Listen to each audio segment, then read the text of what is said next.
అన్నయ్య, మహర్షి మనల్ని పిలుస్తున్నారు. మౌనంగా ఉండు. లో అమ్మ ఇక్కడే ఉంది. అన్నయ్య, మమ్మీ వెళ్ళిపోయింది. అవునులో, ఇప్పుడు మన టైం. మహర్షి దగ్గరికి వెళ్దాం పదా. నమస్కారం గురూజీ. దీర్ఘాయుష్మాన్ భవ. వచ్చారా పిల్లలు? వెళ్ళి కూర్చోండి. సరే గురువు గారు, మేము వెళ్ళి కూర్చుంటాం.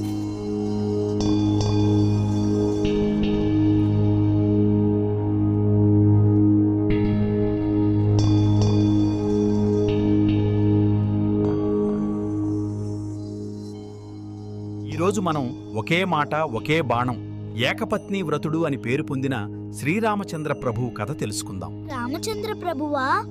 ఆయన ధర్మానికి కట్టుబడిన కథ వినాలని ఉంది గురూజీ. దయచేసి మాకు చెప్పండి గురూజీ. శ్రీరామ దశరథుని కుమార, రాజ్యము వీడిన ధర్మవీర, పితృవాక్య పరిపాలన సాటిలేదని చాటిన మాతృహృదయ కుమార.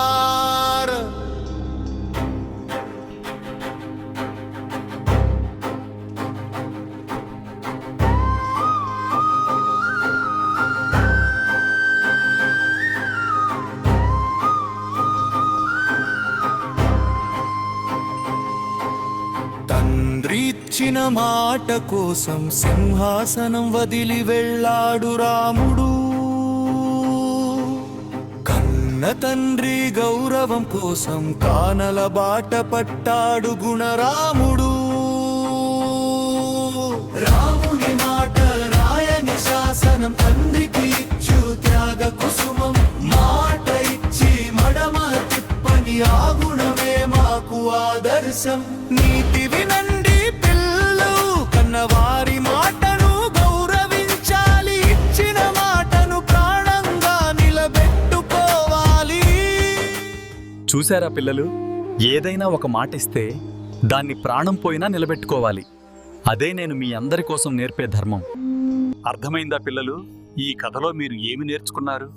ఏదైనా ఒక మాట ఇస్తే దాన్ని ప్రాణం పోయినా నిలబెట్టుకోవాలి. అదే రాముడు మనకు నేర్పిన ధర్మం. థ్యాంక్ యూ మహర్షి. రేపు ఇంకో కథ చెప్తారు కదా? తప్పకుండా.